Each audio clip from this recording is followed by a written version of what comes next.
what you actually need is not money. What you need is what money can buy. Isaac Oladipupo left his dream job at the peak of his success to gamble on an idea. With no safety net and no ability to code, he built an EdTech platform that now serves over 3 million users. This is the story of a non-technical founder who defied every odd to build a tech empire. For someone watching this who is in a comfy job but also has a startup idea, what is the honest question they should ask themselves before they jump? How can I make this sustainable before I leave? But beyond that, test the product to ensure that there is really a market, number one. Number two, Wow, let me write this down. please document your journey. Let there be a footprint, a record of your accomplishments, right? Because the world we are headed to right now who has no respect for certification, it has only respect for evidence. Isaac, welcome to Tech Journey with DeDataDude. At 21, you became Nigeria's youngest journalist at Genevieve magazine. Most people at 21 are still figuring life out. What made you believe you could do that? And how did that early win shape the way you approach challenges today? Well, thank you very much for having me here today. It's a great honor to be here, and well done for the great work that you do. Well, I would say I never really planned to become a journalist at 21. It was a journey that took very interesting twists. Super passionate about storytelling. As a matter of fact, right now I still believe very strongly that storytelling today is the most underrated business skill in our world today.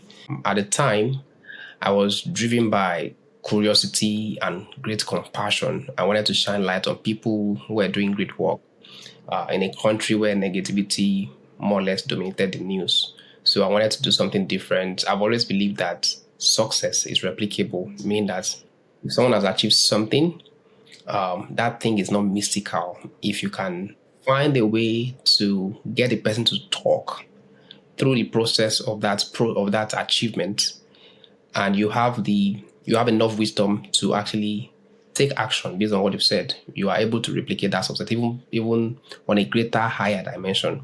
So and I believe that storytelling is the simplest and fastest way to help other people replicate the success of other people.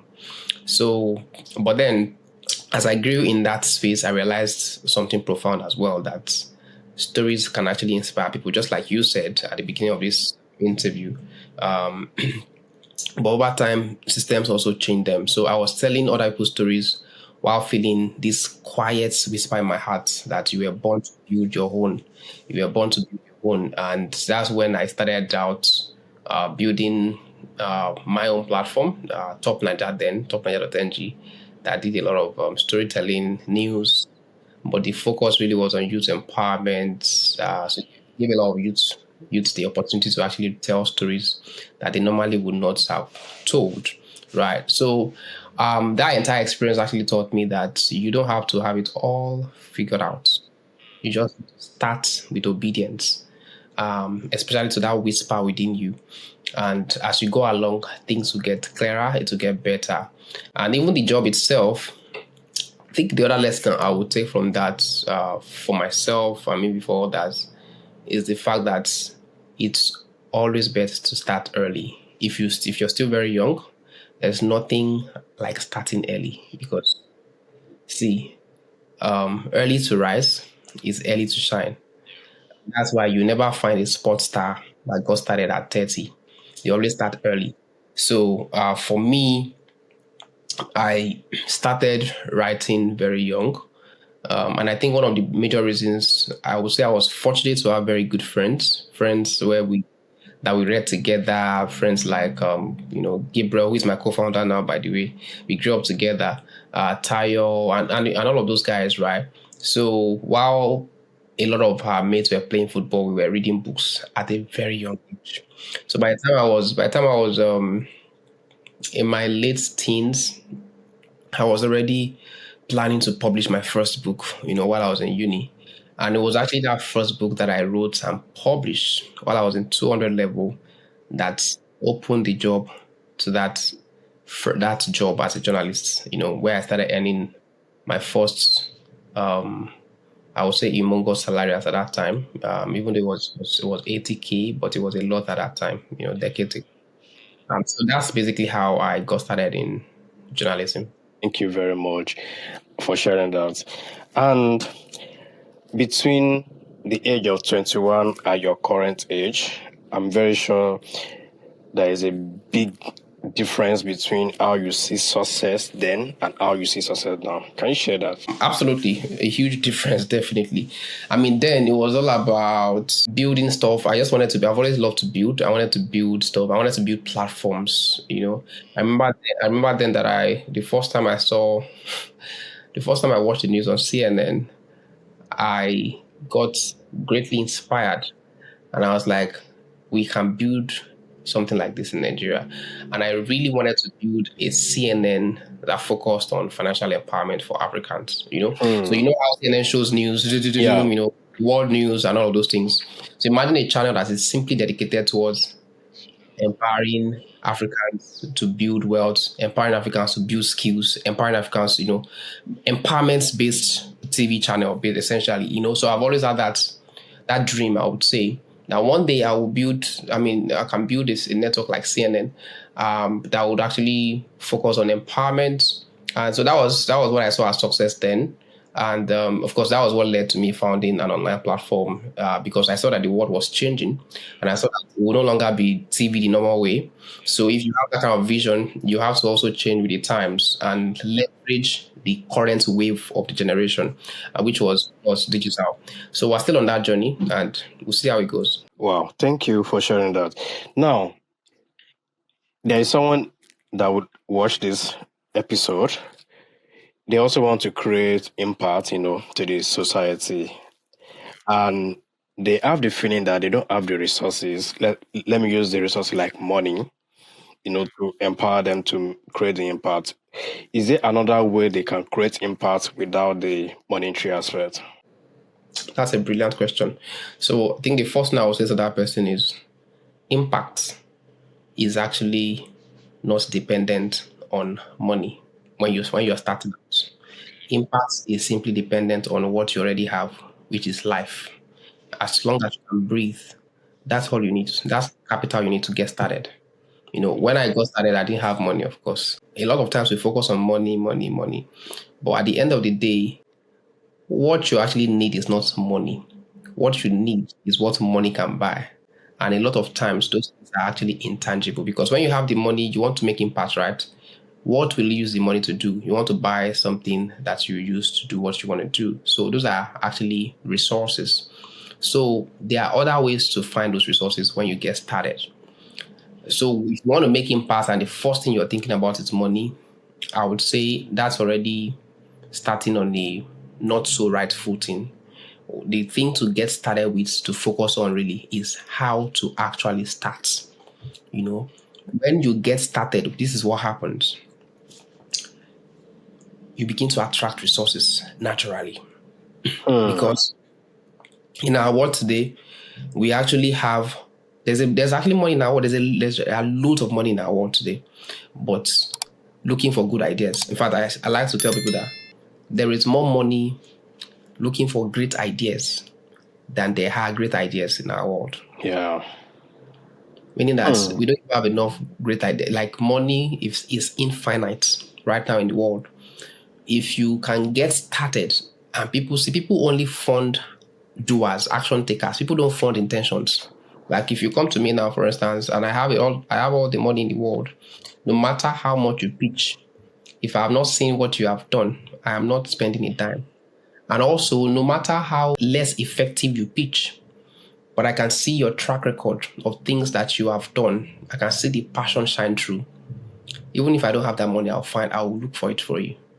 And that's how money works, really. Money simply gets attracted to people who are doers. Doers attract funds, right? So I would say the first thing to do is to get started. Start with what you have. Thank you. Then this will bring me back to 2019, which was a pivotal year. You left they start to co-found Afrilearn, just as you said with Gabriel. I want you to take me through the conversation you had with yourself and what made you to believe that, okay, this was the right time for you to bet on yourself. That's a very powerful question. And it's very powerful because leaving Daystar was one of the hardest things about to do. Daystar was a dream. That's an organization built by someone I greatly respect. I greatly respect Dr. Sam Adeyemi and Pastor Nikki Adeyemi. Fantastic humans, selfless, excellent. So everything looked perfect, but after a while, of course, I spent some good years there as well, done some good work that I'm proud of, done some incredible work. But purpose has a way of disturbing your comforts, and that's what happened to me. So when that time came, even though everything was going smoothly, I just knew there was a new chapter calling. It wasn't rebellion. There was no also, it was simply a transition. And I left not because I was dissatisfied, but because I was more or less reassigned into a new mission by God, and it was very clear. And the truth is, faith will sometimes lead you away from something that looks like applause. Because we're guessing, when I go to work, when I leave work, I feel like I've made impact because I can see clearly what I'm doing, how it is impacting lives, how it is changing lives, and all of that, So, but the thing is, at times also we can mistake comfort for calling. It is very, very important never to mistake comfort for calling. Sometimes the exit you fear is actually the key, the doorway to your next destiny, to your next phase that God has in store for you. So for me, I was at that point, and what I found was that the joy that brought me a lot of joy, I just found that when I go in the morning, I just knew that phase was over. There's just that knowing. I received the vision for Afrilearn, shared with my friend, we got it together, and we had to get started. So I knew it was time to move, and that's basically what happened. Wow. Then, for someone watching this who is in a comfy job, but also has a good idea, or let me say startup idea, what is the honest question they should ask themselves before they jump?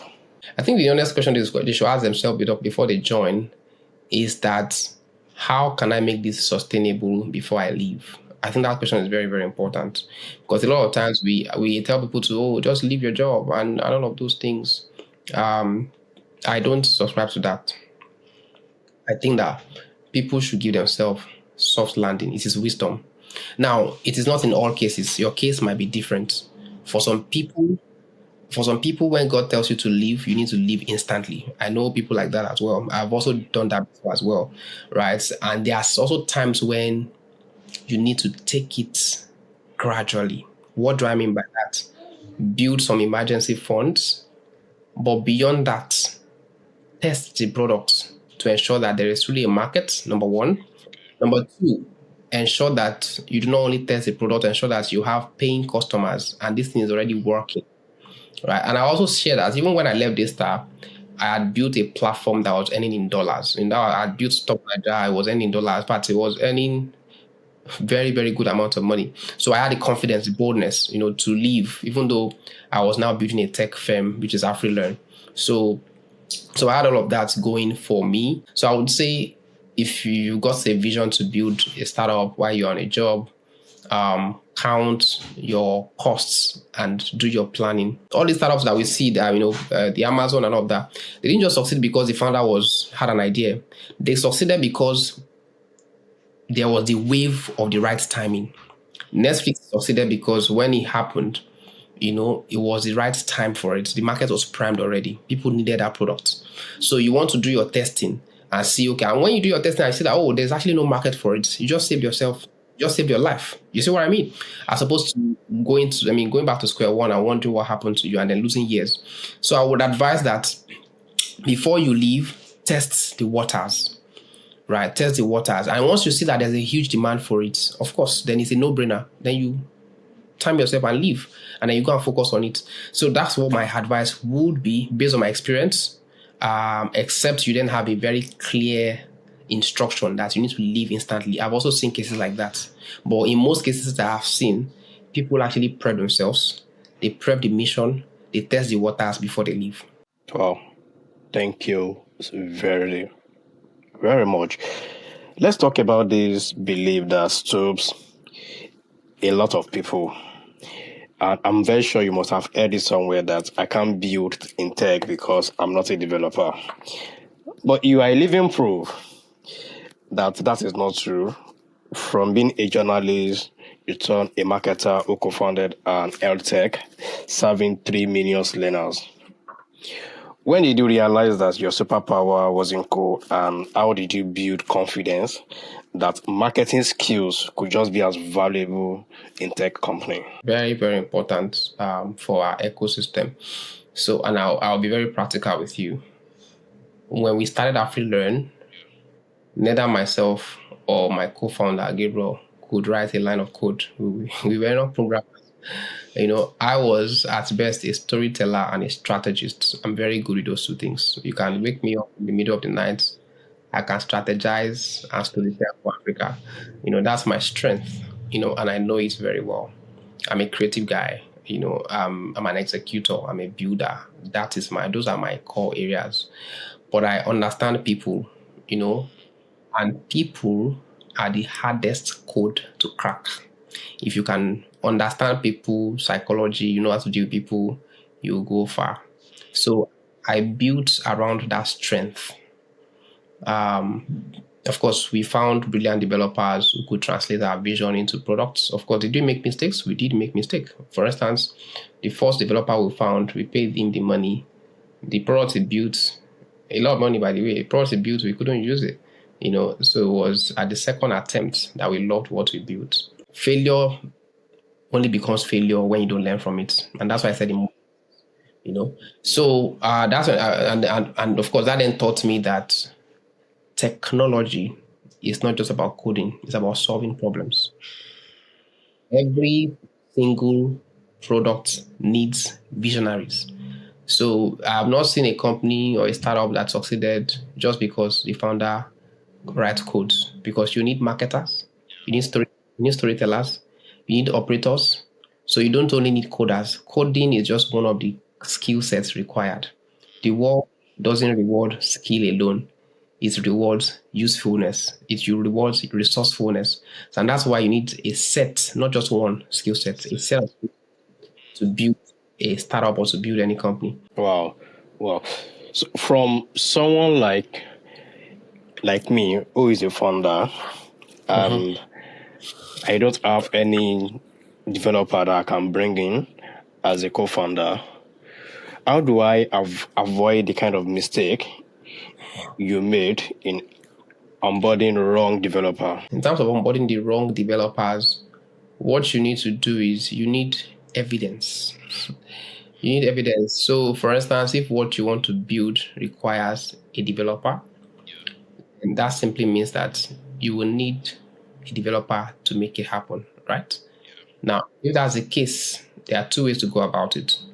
It's either you want to build your idea into a deck, make it very compelling, make it very clear, very simple. Use storytelling.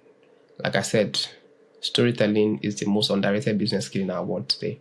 And then take that deck and share it. Find people, a technical person who is looking for a similar idea or is looking to build something that matters, and share with them that, this is what you have, this is what you've done. You're looking for a co-founder or thereabout, And if they align, if you talk to 5 people, I believe you should be able to find one person, hopefully, that buys into the idea. And then, of course, it doesn't end there. You want to test for character, because essentially it's one of the biggest things you want to watch out for. Building with the right people. Trust me,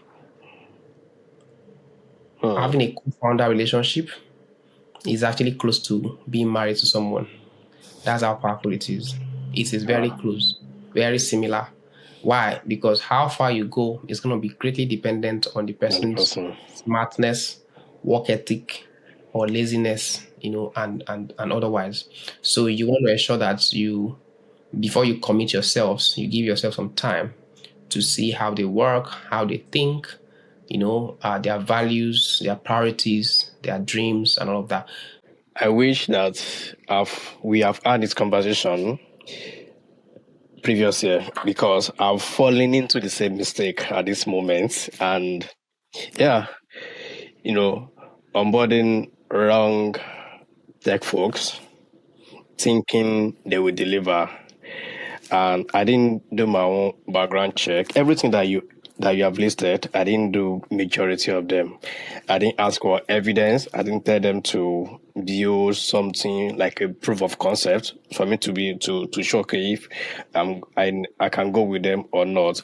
And that is what is affecting what we are building, what's affecting their launching, because they are delaying the product. And I believe people watching will also learn from this. And let me branch it to this area. Afrilearn scale from 0 to 3 million users under 3 years. But here's what I wanted to unpack. You said we didn't grow by going viral. We grew by going useful. Can you please break that down for me? What does useful actually look like when you're building an EdTech product? Didn't grow by going viral. What I mean by that is that we didn't build a product that just went viral one day. Of course, is it wrong to go viral? Absolutely not. It can be a good thing. But a product that goes viral today is not guaranteed that people will stay loyal to it as a community. What really lasts and stands the test of time is a product that is built over time. The community is built over time around shared value, around shared usefulness, around feedback, around shared iteration and getting better over time. When you have a product like that, you are bound to keep growing. So when we started, we didn't have, like I said, we didn't have so much funding. We didn't have the hype, but we had that clear vision. We wanted to help African students learn better. We wanted to help African schools manage their schools better and grow effortlessly. So we didn't chase or look for the latest trends. What we were looking out for that we wanted to do was really to transform the education space, because for us, really, the passion has always been every child, no matter their background, no matter the paycheck of their parent, deserves not just education, but world-class education. So we wanted to create a platform that democratizes access to world-class education. And every decision came down to one question: will this make life easier for a student, for a teacher, a parent, for a school? And that's how we grew, gradually, consistently, meaningfully. And one day, the same people that ignored us were asking for partnerships, were asking to come on board, and all of those things. And what I mean by usefulness again is that we grew in alignment together with our audience, with our community. What does that mean? At every point in time, we were asking questions. How are you feeling about the products? If they said they love the products, we are probing for more questions. What else would you love to do? What do you normally wish to do in the classroom that we didn't do?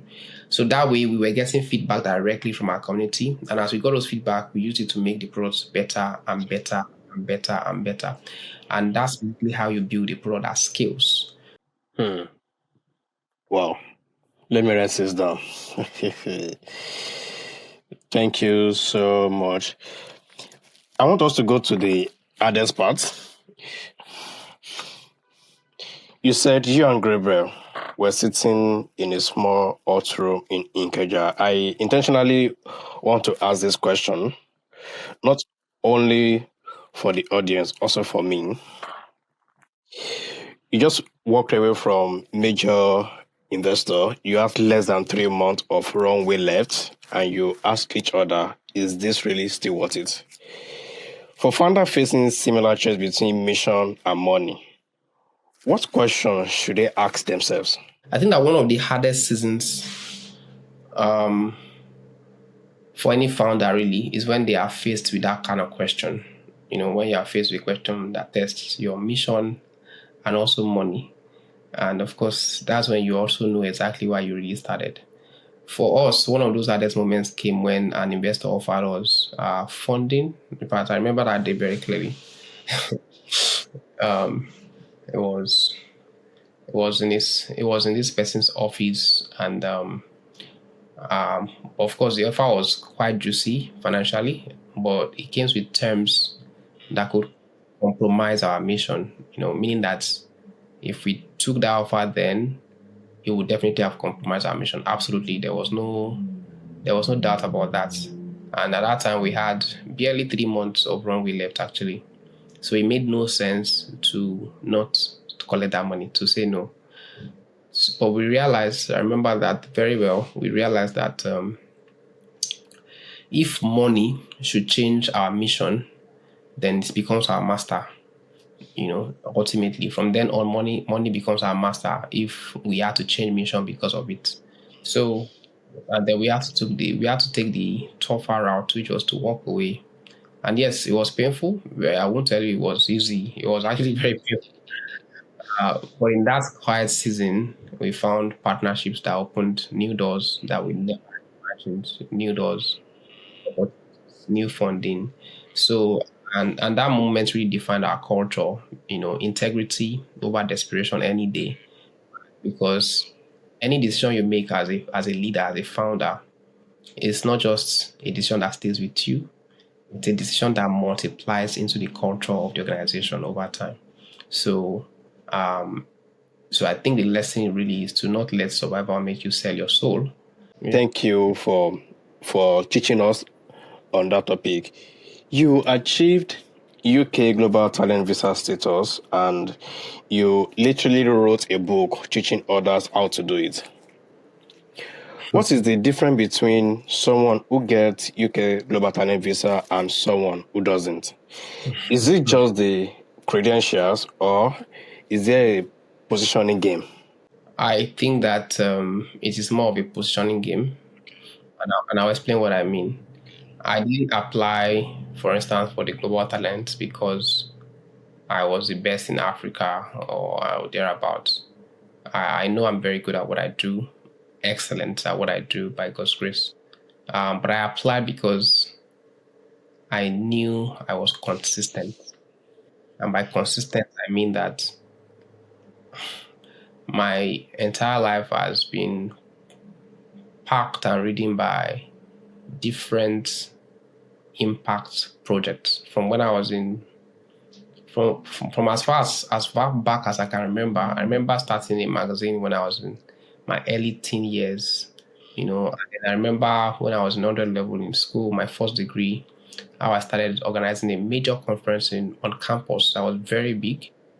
I remember after I finished school as well, while in school, I did like campus back to back every year, brought in people, and it was free. People attended, it was amazing. And I remember after school again, I continued to do that in different communities, communities across Lagos and all of that. Then, of course, after that, founding Afrilearn, founding Top Niger, a couple of stuff. So I knew I've been quite consistent. What I wasn't sure about was if that consistency was enough. And that was where I started second guessing myself. I won't tell you that I knew I could get it and I second guessed myself. Wow. I did. Friends even told me, I had friends that called me from the UK that were there. I had to say, you qualify for this thing, apply for this thing. You guys have gotten grants, you've gotten investment, you've gotten awards, global awards, US Chambers of Commerce, UNICEF and whatnot. Yeah. Apply for this thing, guy. So, and of course, as at that time as well, I was still on that fence. I used to be one of those people that believe that you should never leave Nigeria if you truly love Nigeria. Because I know I have a very vital role to play in the transformation, the development, and the advancement of Nigeria and Africa as a whole. I have a major role to play in that. I am not oblivious of that fact. I have a very, very important role to play there. So I wanted to stay back, but Of course, as you grow, you get wiser. So over time, I realized that actually, if you look at the story of Moses, God took him away from his people, trained him, and brought him back to save them. So I knew I had to go get more better exposure, better skill sets, resources, and whatnot. And that was when I then gave in to start applying. But when I started applying, I second guessed myself. When I first saw the website, I'm like, what they are looking for here is probably people like Elon Musk and Mark Zuckerberg. So, however, there's also something about me. I can be very bold. So over time, I someone called, I'm like, yeah, we're gonna do it. So I did apply. I gave myself some time. I took a break from work. I lodged myself in a place, and then I put all these stories together. And that process taught me one thing, though, that no matter how young or old you are, when you find this information, when you see this video, please document your journey. When I say your journey, what I mean is let there be a footprint, a record, a documentation of your accomplishments, right? Because the world we are headed to right now who has no respect for certification, he has only respect for evidence. So most people think success comes from perfection, but it really comes from the progress of your journey. It comes more or less even from the proof of that progress. So there's progress and there's proof that you make progress.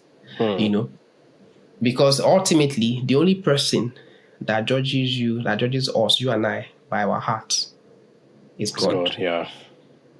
Human beings, right from time, judged by what they can see. Yeah. Exactly. So the global talent visa is not about fancy grammar. It's about evidence. What have you built? Who did you help? How many users do you have? How much have you raised? Who is using your product? What changed because you showed up? What skill sets do you have?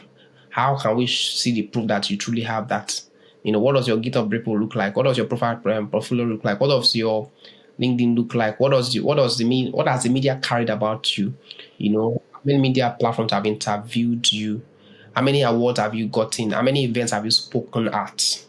Those are the real questions. That's the real secret. Document. And when you're doing this, document your journey, bro. Document your journey. Because one day your track record becomes that ticket that opens the door that you need to be opened for you. So I would say that was what God used for me at that time. Because when I applied once, and in less than just a week plus, when I saw the email, I could not believe it. It just came in randomly. I'm like, really? Like just like that? So that's it. So to answer your question succinctly, what is required is less of your certificates and more of the impact of your work, the evidence that you have about that impact. And the only way to ensure that you are rightly positioned, your positioning, is that you start documenting your journey if you've not been doing that. And if you've been doing that, it's that you never stop doing that, because in the world we live in today, we've now found that it's not even just about global talent visa.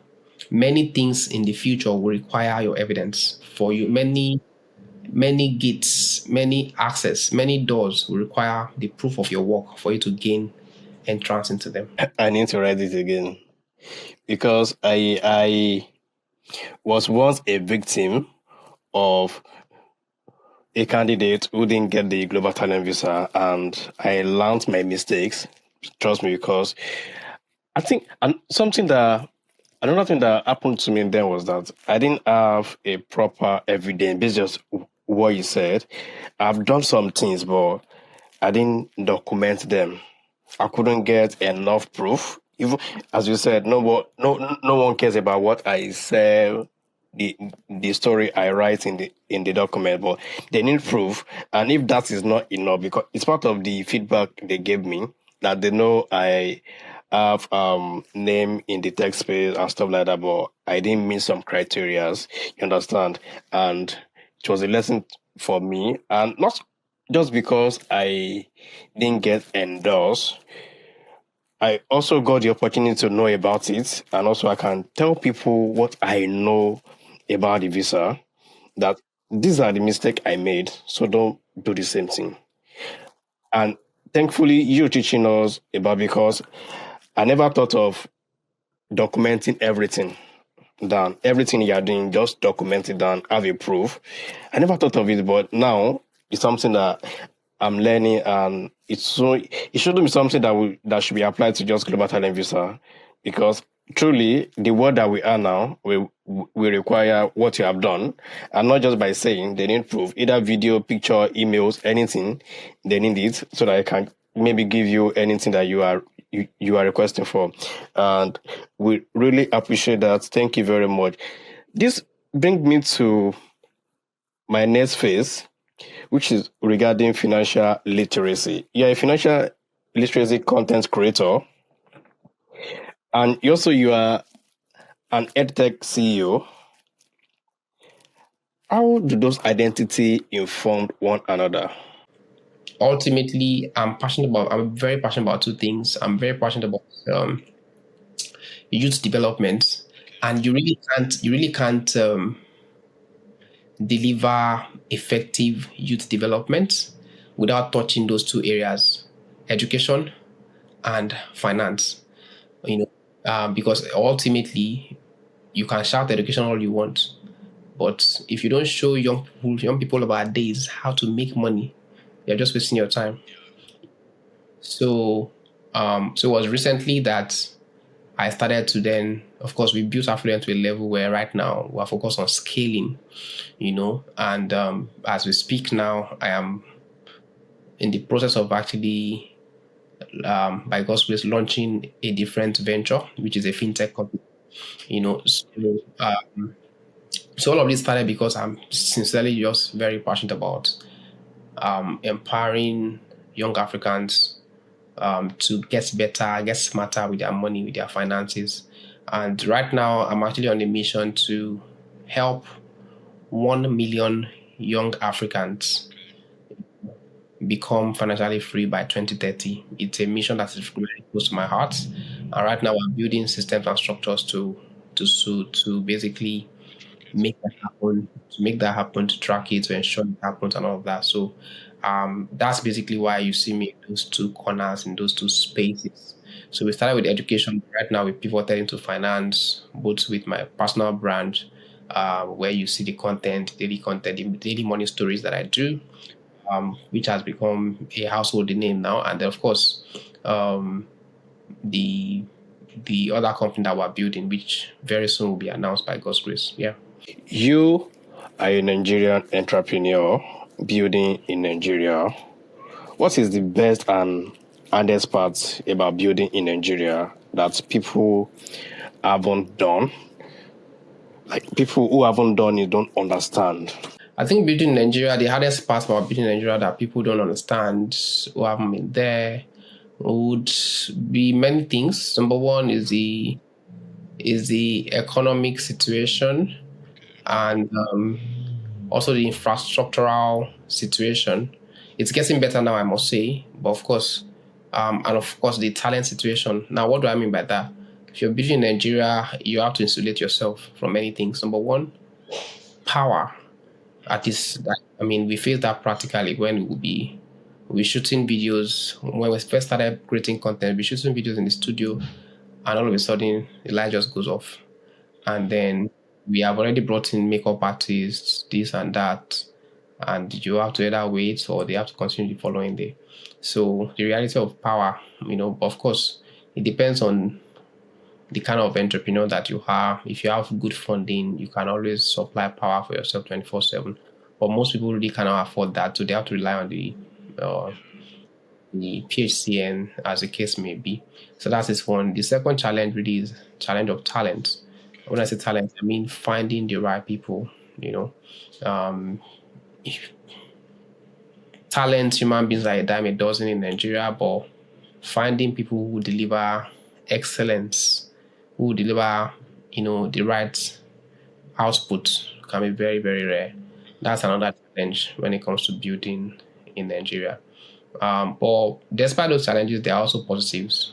So, for instance, I think that, in my opinion, from my experience, which is very little, I think Nigeria is one of the best places right now to build wealth, to build businesses, because there are many, many challenges that you can build around, and you scale very fast because the numbers are also there. There are loads of over 220 million people, so you have an opportunity to test the markets very fast, to iterate very fast, and to scale as much as possible. So I would say while the challenges are there, the opportunities are incredibly enormous to build a sustainable solution and to build wealth. Yeah. Wow. Then this brings me to the question to wrap it off. If you were offered $50 million tomorrow to sell Afrilearn and walk away, will you take it or not? How much do you call it again? $50 million. $50 million. Yeah. To what?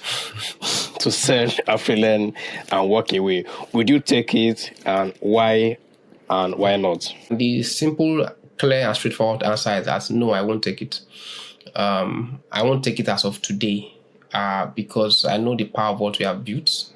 So if we persevere between now and the next 5 years, we would have created value that's more than that. But even more than that value is also the impact.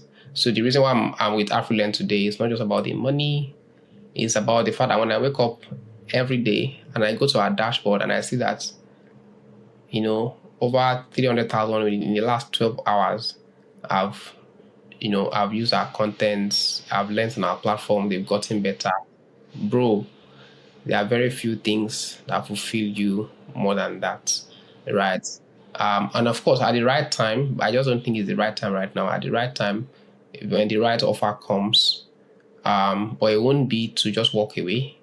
I will want to ensure that the company, I will only walk away knowing that the company is in the right hands, and that mission will continue to be the compass for the future for generations. And of course, the numbers are also right.